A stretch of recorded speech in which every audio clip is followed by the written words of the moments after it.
अस्सलाम वालेकुम प्यारे बच्चों, आज हम आपको जो दुआ सिखाएंगे वो है बारिश के बाद की दुआ। तो प्यारे बच्चों, बारिश तो रहमत होती है, तो हम इस रहमत से क्यों ना फ़ायदा उठाएं और हम ये दुआ भी पढ़ लिया करें। इस दुआ को पढ़ने से हमें बारिश के हर कतरे का सवाब भी मिलता रहेगा। तो प्यारे बच्चों, चलिए ये दुआ पढ़ते हैं।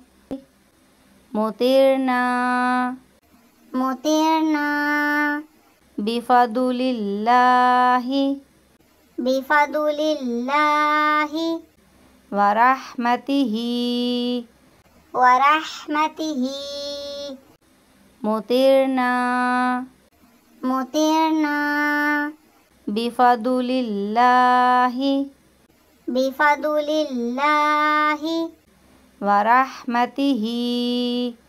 वरहमतिही।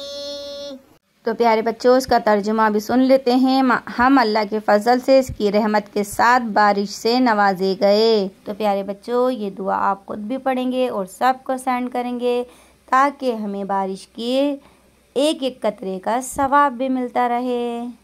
तो प्यारे बच्चों, अब जब भी बारिश होगी तो हम ये दुआ ज़रूर पढ़ेंगे।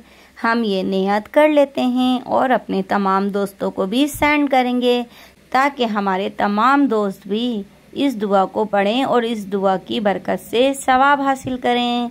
मिलते हैं अगली दुआ में। अपना बहुत सा ख्याल रखिएगा। आपकी बाजी। अल्लाह हाफिज़।